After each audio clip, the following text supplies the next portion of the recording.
levante a voz. Tá em casa? Liga agora, acompanha pela live para você ver o Dr. Zé Américo que já tá aqui conosco. Olha para lá, doutor, lá para a câmera, falar com o pessoal de casa que tá ali acompanhando, Dr. José Américo, que já esteve aqui conosco participando de Estúdio Livre, mas hoje vem aqui falando no espaço reservado aos profissionais, né, do Hospital INCAR. E nós vamos falar, doutor, sobre o médico clínico, né? Sim. Bom, nós conhecemos, nós falamos assim, do clínico geral, mas explique pra gente, fala inicialmente o papel, a função, e às vezes quando o pessoal fala ali médico clínico e tal, aí mas qual a especialidade? Ou pensa que não tem especialidade, enfim, explique pra gente o que é exatamente o clínico, se é o mesmo que esse clínico geral que o povo tanto fala, né? Para quais situações ele é o primeiro contato necessariamente do paciente, né, até ir para outra especialidade, ou algumas situações o próprio clínico resolve tudo. Nós vamos abordar tudo isso aqui, mas inicialmente explique para a gente o que é exatamente, qual a função do clínico. Bom dia. Bom dia, Léo. Bom dia. Hoje em dia a gente fala teleouvintes, né? Com a live teleouvintes, verdade. Bom, eu quero externar aqui meu prazer de mais uma vez estar aqui nessa audiência tão importante como a da Andaiá. E na minha trajetória, eu fiz residência de clínica médica. E ao vir para trabalho no interior da Bahia, inicialmente em Feira, e há 8 anos aqui em Santo Antônio, sempre há uma questão e um questionamento sobre o que é o clínico. Então, veja, quando o médico se forma, depois de 6 anos, ele recebe um diploma de médico. Este diploma confere a ele a ordem de generalista. Ele não tem nenhuma especialidade naquele momento, ele é só médico generalista. Para fazer especialidade, ele tem 2 caminhos. Ou ele opta pelo caminho, que é o mais formal, da residência médica, que aí ele faz primeiro as residências de generalidades, ou seja, gerais, que são cirurgia geral, clínica médica, pediatria, anestesia, ortopedia, são aquelas que dão acesso direto ao médico. Mas ele escolhe uma dessa para fazer toda a residência ou ele faz várias? Não, ele faz primeiro uma dessas. Sim, uma dessas. E depois dessas, que já varia de 2 a 3 anos, a depender da área, ele ganha direito a fazer a residência de especialidades outras. Sim. Por exemplo, cardio, gastro, as especialidades clínicas, elas exigem que o médico tenha completado a residência de clínica médica.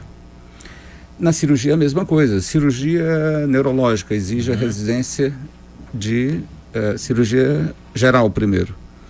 Então, quando a gente está falando do clínico, a gente às vezes tem que se perguntar de que clínico nós estamos falando. É o clínico geral, aquele que saiu da formação, ou é o clínico, medicina interna, clínica médica, que fez residência de clínica médica. E é uma especialidade reconhecida pelo Conselho Federal de Medicina. E o próprio MEC, para a pessoa fazer uma especialidade, exige que a pessoa tenha uma residência de clínica médica. Então, quando alguém fala em clínico, às vezes o pessoal joga no bolo clínico geral, não quer dizer que aquele médico não fez uma especialidade. Exatamente. Agora, esse geral, período... o médico, o Conselho Federal de Medicina estabelece que o nosso código de ética diz que todo médico pode fazer qualquer coisa ao ser diplomado, ele pode fazer qualquer ato. Ele vai responder pelo ato certo ou errado junto ao conselho, junto à justiça, por ser médico. Sim. Agora, eu não posso me divulgar numa especialidade sem ter feito aquela especialização, que pode ser por uma residência ou por um título obtido por concurso nas sociedades que estabelecem dessa forma. Exemplo, medicina intensiva.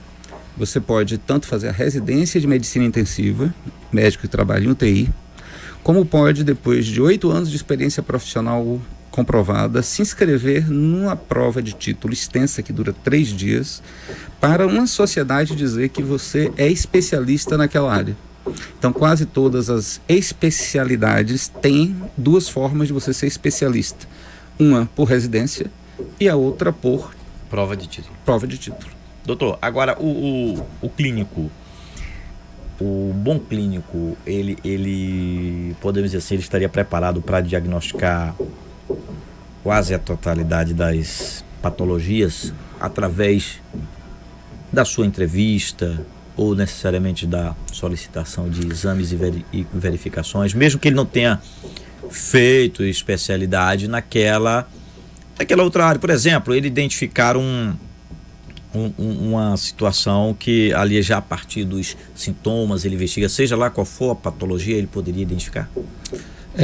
Essa é a reflexão que eu acho que é a grande reflexão desse momento de racionalização dos investimentos. Imagine o seguinte, nós temos aproximadamente 500 sinais e sintomas, ou seja, o indivíduo pode chegar no médico sentindo aproximadamente 500 coisas diferentes.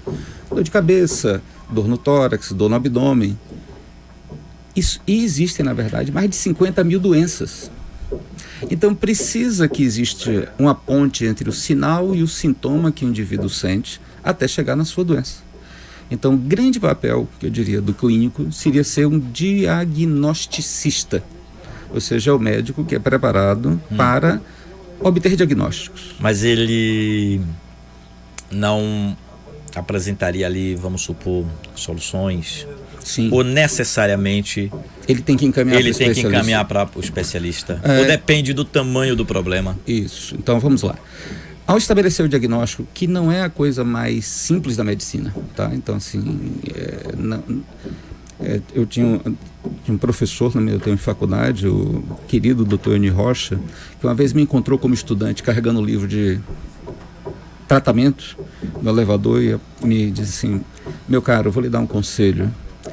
Se dedique a dar diagnóstico, porque depois que sabe o que o doente tem, fica fácil tratar. Então, assim, o mais difícil, muitas vezes, é dar o diagnóstico. Depois que o diagnóstico é dado, o tratamento fica relativamente simples. Qual é a simplicidade do tratamento? Ou você, como clínico, dentro das suas ferramentas, tem capacidade de lidar com aquilo, ou aí sim pode encaminhar para o especialista. Eu vou fazer um raciocínio aqui com você, Léo, com os ouvintes. Imagine que agora o ouvinte está com a dor atrás desse osso do peito que é o externo. Se ele escolhe um especialista, ele pode optar por um cardiologista. O pessoal diz logo que é dor no coração. Popular povo, né? Aí quando vai para o cardiologista, ele se preocupa em dizer se tem doença do coração. Quando ele faz todos os exames e diz que a doença não é do coração, ele diz: olha, precisamos agora de um outro especialista.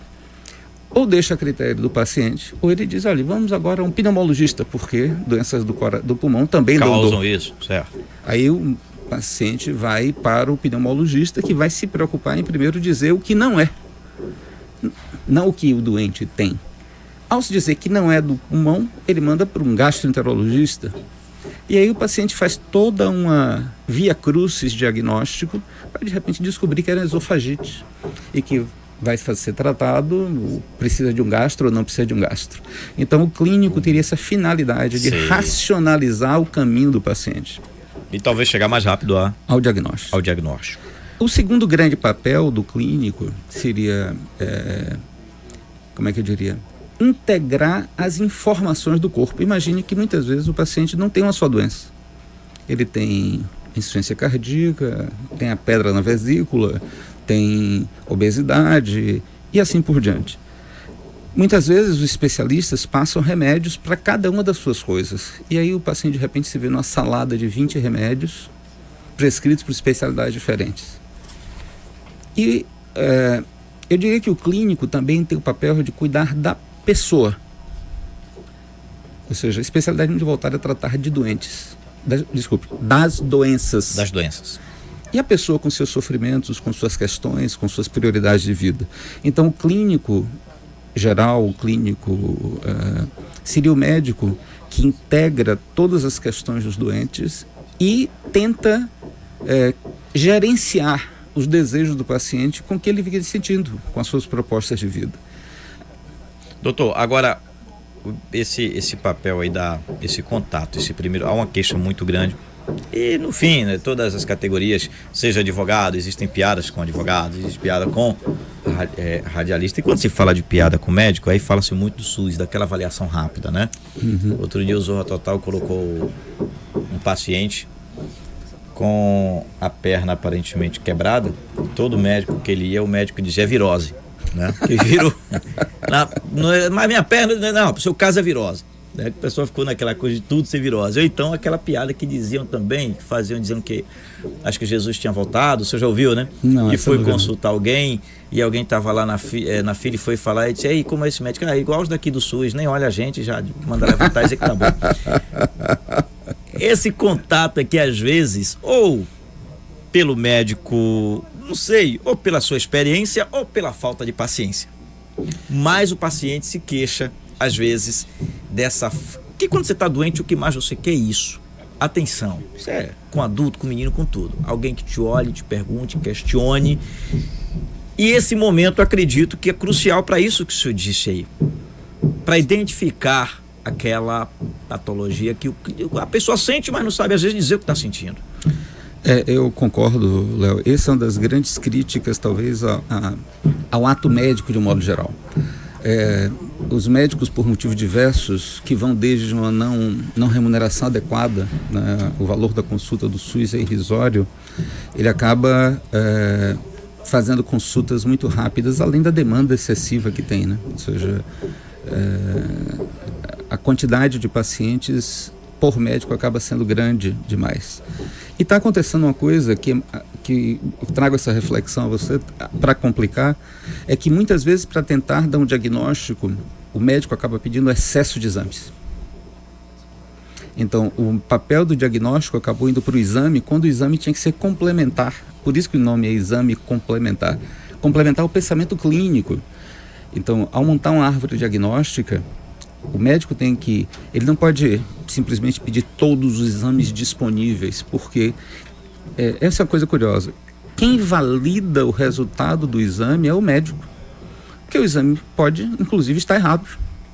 A gente não diz que médico erra porque o exame não erra. Não pode, exatamente. Então, assim, quem valida? Ou seja, eu já tive na minha experiência profissional, eu conto sempre essa história de uma paciente minha.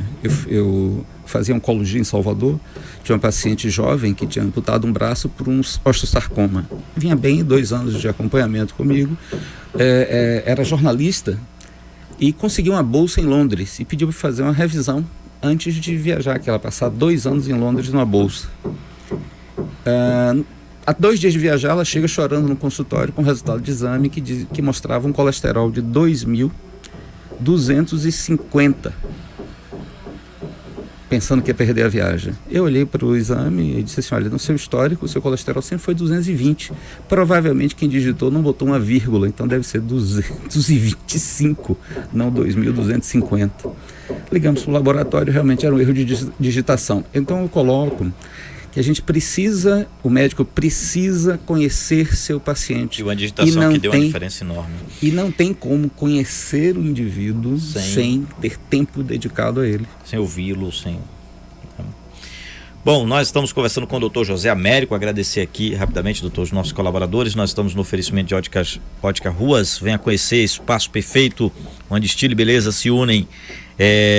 Ali em frente às casas, Bahia 3632-3429. Cofel, temos a maior variedade de brinquedos da cidade e região. A seção de brinquedos da Cofel atende aos sonhos de todas as crianças. São bicicletas, videogame, moto elétrica, tablet e muito mais. Conheça a nova Mega Store da Passo a Passo no Shopping Itaguari. Agora você tem o precinho e variedade que você já conhece. Então tem na praça, aí na Rua Gorgônio José de Araújo, e tem também no Shopping Itaguari, tem passo a passo para você comprar barato. E Supermercado Dia, batatinha, cenoura, tomate, bom, tem coxa, sobrecoxa, fígado bovino, bom, o preço que você sabe que ninguém cobre no Dia ali no Mega China, com ótimo estacionamento. O pessoal esquece muito, hein? Que tem um estacionamento ali, o pessoal às vezes roda, para ali na frente, tem um estacionamento enorme, do tamanho daquele Mega China ali, meu amigo. Estacionamento subterrâneo. Maior do que o supermercado, por sinal. Já sai dentro do supermercado. Dentro do supermercado. É hábito que a gente às vezes não tem de usar os estacionamentos. De brigar, quando chegar a Zona Azul, todo mundo vai procurar estacionamento. Mas, doutor, eu quero aqui agradecer a sua participação e pedir que o senhor deixe aí as dicas para o pessoal, que também, o paciente, que tem, principalmente os homens, né, que vão muito procurar o clínico pela dor. Quando vai, o negócio já está avançado. Nós não temos muito aqui no nosso país uma cultura da prevenção. Nem nos nossos hábitos dentro de casa e nem naquela... Às vezes eu conheço gente que tem plano de saúde e não vai no médico de maneira nenhuma, porque não estou sentindo nada, né? Tem muito disso, e às vezes é aquela chega a idade que você tem que fazer igual o carro, né? Engraçado que ele leva o carro para fazer a revisão constantemente, mas ele mesmo não se revisa. Léo, esse seu comentário é extremamente importante. Ó. O terceiro papel que diria que é do clínico seria tratar da qualidade da velhice. Todo mundo criticou há muitos anos, alguns ouvintes, teleouvintes devem lembrar que Sandy, quando completou 18 anos, fez uma consulta com geriatra. Aí todo mundo, que loucura. E ela justificou que ela estava indo ao geriatra para saber o que tinha que fazer para chegar bem na velhice. E nós não entendemos muitas vezes que nossa saúde é como se fosse o saldo bancário e que a gente às vezes vai consumindo na noite perdida, no estresse, na obesidade, no sedentarismo, que é a grande vedete. E que, ao contrário um pouco do que você falou, o homem ainda vai pouco ao médico. As mulheres, por causa da questão do ginecologista, ganharam um hábito de frequentemente, pelo menos uma vez por ano. E os homens não, tanto que as mulheres vivem mais que os homens. Isso se descola nas faixas etárias a partir dos 20 anos, porque o homem morre mais de morte violenta, e mais tarde porque não procura um médico. Então a ideia que eu passo para o nosso teleouvinte é assim: pense, olhe para o seu corpo e veja se seu saldo bancário está compatível com sua idade. Se você está com sobrepeso, se você está hipertenso, se você está diabético, se você está sedentário, você não está só encurtando o seu tempo de vida, você está diminuindo fortemente a sua qualidade de vida na velhice. Eu trabalho na UTI regional e lá a gente vê muitos AVCs. É impressionante a epidemia de acidente vascular cerebral. E quando nós vamos olhar a história da pessoa, a pessoa já vem hipertensa não controlada, já vem diabética sem saber que é. Empurrando. Então, assim, a ideia é a prevenção primária, que é evitar ficar doente, muitas vezes a gente não consegue. Muitas vezes a gente não tem como mexer nos nossos hábitos arraigados de existência. Mas se você não consegue mudar a sua vida para ela ser no peso ideal, em atividade física, 150 minutos por semana de atividade física. 150 minutos, né? Vai pegar meia hora por dia? É, meia hora, 5 dias, não precisa nem ser 7 dias.